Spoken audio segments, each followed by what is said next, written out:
우리는 왜 업캐스팅 하는 일을 해줘야 될 것인가를 한번 생각을 해봅시다. 기본적으로 A라는 클래스 타입의 객체가 있다라고 하면 A라는 클래스 타입의 포인터나 레퍼런스를 통해서 참조하도록 하는 것이 일반적인 선택이 될 것이에요. 아무리 부모-자식 관계를 맺고 있다 하더라도 각자 자기 자식 클래스 타입의 포인터나 레퍼런스를 통해서 그 자신의 객체를 가리키는 데에는 전혀 문제가 없더라라는 것이죠. 자, 다만 어떤 함수가 있는데 그 함수의 매개 변수가 부모 클래스 타입의 포인터나 레퍼런스이다 라고 한다면 어떻게 되겠어요? 이 하나의 함수는 굳이 오버로딩 하는 과정을 거치지 않는다 하더라도 person이라는 클래스와 person이라는 클래스로부터 파생되어진 모든 객체들을 다 받아서 일관되게 처리할 수 있는 그런 함수로 정의되어질 수 있더라라는 거예요. 더욱이 현재 존재하는 person의 자식 클래스뿐만 아니라 미래에 나타날 person이라는 클래스로부터 파생되어질 다른 수많은 클래스들까지도 모두 다 전달받아서 호출되어질 수 있는 함수로 일반화해 버릴 수 있더라라는 것입니다. 더욱이 베이스 클래스 타입의 포인터 배열을 선언을 했다라고 한다면 피리스트라는 이름은 10개짜리 배열인데 요소 타입이 주소값, 즉 person의 주소값을 담고 있는 배열인 것이에요. 자, 다시 말해서 포인터 변수 10개를 묶고 있는 배열인 것이고 그 10개의 각각의 포인터 변수들은 person 객체를 가리킬 수 있는 그런 상황인 것이죠.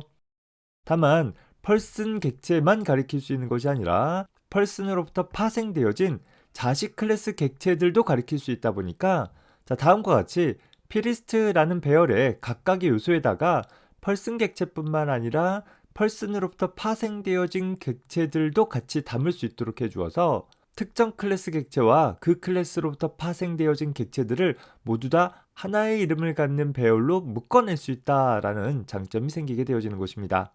우리 C 언어나 C++에서의 배열은 반드시 배열 선언 시 요소의 타입이 같은 애들만 묶을 수 있는데 이 상속과 관련되어진 다형성 특징을 적용을 해본다라고 한다면 예외적으로 이 클래스뿐만 아니라 이 클래스로부터 파생되어진 객체들도 같이 묶어낼 수 있다라는 장점이 생기게 되는 것입니다.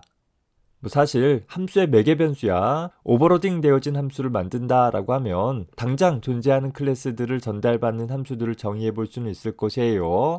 하지만 업캐스팅 되어진 포인터를 통해 가지고서 배열을 선언해 줌으로써 그 클래스로부터 파생되어진 모든 자식 객체들을 하나로 묶을 수 있다라는 것은 이 방법 아니고서는 가능하지 않다라는 점에 잘 눈여겨봐 두기 바랍니다. 더불어서 person의 배열이 아니라 person의 포인터 배열이다 라는 점에 특히 유의해 줘야 될 것입니다. 다만 앞서서 살펴본 것처럼 업캐스팅 되어진 포인터나 레퍼런스는 일반적인 포인터나 레퍼런스와 달리 파생 클래스의 멤버 중 베이스 클래스로부터 상속받은 멤버에만 직접 접근이 가능하다라는 제한이 있다라고 했었어요. 일반적으로 다음과 같은 구문이 있다라고 한다면 이 코드를 컴파일러가 컴파일을 하게 되어지죠.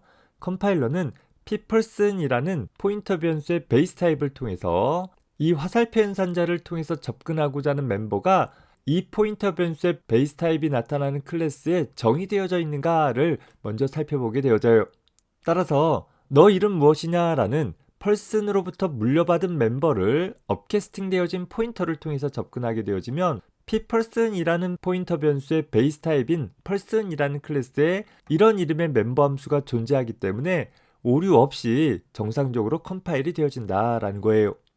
하지만 대학생 클래스에서 추가되어진 whoare유라는 멤버는 person이라는 클래스에는 존재하지 않기 때문에 컴파일 타임 때 부적절한 멤버 참조를 수행을 하고 있다라는 오류가 발생하게 되어진다라는 것이죠. 하지만 업캐스팅 되어진 포인터인 이 pperson이 가리키는 객체는 대학생 객체로서 whoare유라는 멤버를 갖고 있잖아요. 따라서 부모 클래스로부터 상속받지 않은 멤버에 접근을 하기 위해서는 반드시 자기 타입으로 적절히 다운캐스팅해서 접근하는 일이 필요하게 될 것이에요. 즉 대학생 객체를 가리키고 있는 pperson이라는 포인터를 대학생이라는 클래스 타입의 포인터로 다운캐스팅해서 대학생 클래스 타입의 포인터 변수 pstud라는 변수에 저장한 후에 그 pstud라는 포인터를 통해서 대학생에서 추가되어진 멤버에 접근하는 일은 아무 문제 없이 처리되어질 수 있다라는 것입니다.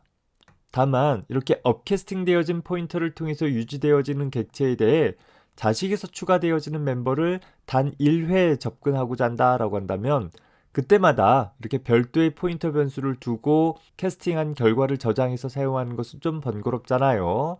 그런 경우에는 아래와 같이 현재 pperson이라는 포인터 변수를 다운캐스팅한 결과에 대해서 whoare유라는 멤버를 참조할 수 있도록 작성을 해볼 수는 있습니다. 다만 여기 빨간색 괄호로 둘러싼 부분을 생략을 해주면 안 되는데 현재 이 구문에서는 캐스트 연산자와 화살표 멤버 참조 연산자가 있는데 연산의 우선순위가 얘가 더 높아요. 따라서 이 빨간색 괄호 부분을 없앤다 라고 한다면 pperson이 가리키는 객체에 대해 whoare유라는 멤버를 먼저 참조하고 그 결과를 캐스팅하는 연산이 일어나도록 할 것이에요. 다만 우리는 그런 처리를 필요로 하는 것이 아니라 pperson을 먼저 다운캐스팅하고 그 결과에 대해 whoare유라는 멤버를 참조하고자 하는 것이기 때문에 반드시 괄호로 묶어주는 일이 필요하다라는 것입니다. 이 위에서 보듯이 캐스트 연산이 먼저 일어나고 그리고 멤버 참조 연산을 수행을 해줘야 한다라는 점을 주의해서 살펴봐 두기 바랍니다. 자, 이렇듯 부모 클래스로부터 물려받은 멤버는 업캐스팅 되어진 포인터로 직접 접근이 가능하나 자식에서 추가되어지는 멤버는 업캐스팅 되어진 포인터를 원래 클래스 타입으로 다운캐스팅해서 접근해줘야 됩니다. 자, 그러면 한 가지 멤버가 더 남았죠. 부모의 멤버를 그대로 사용하는 경우와 자식에서 추가되어지는 member 외로 부모 클래스로부터 상속받았으나 자식에서 불충분해서 재정이 되어진 멤버가 있을 것이에요. 가정하기를 whoare유라는 멤버가 부모 클래스에서 기본적으로 제공이 되어지나 자식 클래스에서 재정이 했다라고 가정을 해봅시다. 자, 그러면 어떻게 되겠어요? pperson이라는 포인터의 베이스 타입인 person이라는 클래스에 whoare유라는 멤버가 존재하기 때문에 이제는 오류 없이 정상적으로 컴파일이 되어질 거예요. 단지 컴파일만 되어지는 것이 아니라 실행을 해보게 되어지면 역시 person이라는 클래스에 whoare유라는 멤버가 존재하기 때문에 물론 자식 객체를 위해서는 불충분하지만 부모 클래스 객체를 위해서는 충분한 whoare유라는 멤버 함수가 정의되어 있기 때문에 그 함수가 제대로 호출되어질 수 있다라는 거예요. 자, 여기서 주의할 것은 자바 프로그래밍 언어에서는 업캐스팅 되어진 참조 변수를 통해서 재정이 되어진 멤버에 접근하게 되어지면 자식 클래스에서 재정이 되어진 멤버가 접근되어지는 데 반해서 기본적으로 C++는 업캐스팅 되어진 포인터나 레퍼런스를 통해서 재정이 되어진 멤버에 접근하게 되어질 때에는 이 업캐스팅 되어진 포인터가 가리키는 대상이 자식 객체임에도 불구하고 부모 클래스에서 정의되어진 멤버가 호출되어진다라는 점에 유의하기 바랍니다. 따라서 C++에서는 자식 클래스에서 재정이 되어진 멤버에 접근할 때에는 자식 클래스에서 추가되어진 멤버에 접근할 때와 마찬가지로 반드시 다운캐스팅한 후에 접근해주는 일이 필요하게 되어진다라는 것이죠. 다만 우리가 상속관계에서 자식 클래스에서 어떤 멤버 함수를 재정했다라고 한다면 부모로부터 제공받은 멤버는 뭔가 불충분해서 재정이 한 거잖아요. 따라서 업캐스팅 되어진 포인터로 접근을 하더라도 자식 객체에서 재정이 되어진 멤버가 호출될 수 있었으면 좋겠다라는 욕구가 생기게 되어지는 것입니다. 따라서 이렇게만 사용을 하더라도 컴파일 오류는 발생되어지지 않을 수 있고 더불어서 이 멤버 함수가 호출되어질 때 자식에서 추가되어진 멤버가 호출되어진다라고 하면 굳이 다운캐스팅을 하지 않아도 되니까 좀 더 간편한 사용을 해볼 수 있지 않겠느냐라는 것이죠. 이를 위해서 C++에서는 추가적으로 가상함수라는 개념을 제공을 해주고 있습니다.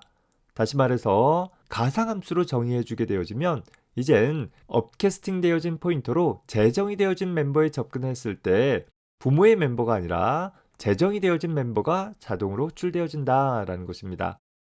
따라서 개념적으로 본다라고 하면 자바 언어에서의 모든 메서드는 이 C++의 가상함수의 특징들을 갖고 있다라고 생각을 해주면 되는 것이죠. 반면에 C++에서는 내가 재정이 되어질 멤버를 가상함수로 만들었느냐 혹은 만들지 않았느냐에 따라서 이 업캐스팅 되어진 포인터로 재정이 되어진 멤버에 접근할 때 서로 다른 특징들이 일어날 수 있다라는 점에 유의해 주기 바랍니다. 자, 이렇게 상속과 관련되어진 다양성 특징을 통해서 다수의 데이터들을 업캐스팅 되어진 포인터를 통해서 특정 객체를 가리키고자 한다라고 했을 때 실제 그 업캐스팅 되어진 포인터가 가리키는 객체의 타입을 식별해보고 싶을 때가 있을 거예요. 자, 이를 위해서 자바와 같은 프로그래밍 언어에서는 인스턴스 오브라는 연산자를 제공을 해주고 있는데 우리 C++에서는 다이나믹 캐스트라는 다음과 같이 좀 복잡하게 사용되어지는 연산자가 제공이 되고 있어요. 자, 이 연산자는 템플릿 타입이어서 어떤 임의의 타입을 가지고서 이 평가식을 적절하게 동적 캐스팅해주는 연산 처리를 수행을 해주게 되어지는데, 다시 말해서 업캐스팅 되어진 포인터에 대해서 다운 캐스팅하고자 하는 클래스 타입을 기술해주게 되어지면 다이나믹 캐스트 연산의 결과로 이 포인터가 가리키는 객체를 이 클래스 타입으로 캐스팅할 수 있으면 그렇게 다운캐스팅한 결과 주소값을 반환해 주는데 반해서 이 포인터가 가리키는 객체를 이 클래스 타입으로 다운캐스팅할 수 없다라는 경우에는 널 포인터 값을 결과값으로 가져주게 되어집니다. 다만 이렇게 다이나믹 캐스트 연산을 사용을 하기 위해서는 기본적으로 베이스 클래스에 반드시 하나 이상의 가상함수를 포함하고 있어야지만 사용을 할 수 있게 되어집니다. 따라서 다음 강의에서 가상함수에 대해서 살펴보고 그에 따라 다이나믹 캐스트 연산자를 어떻게 사용하면 되는지 구체적으로 소개하도록 하겠습니다.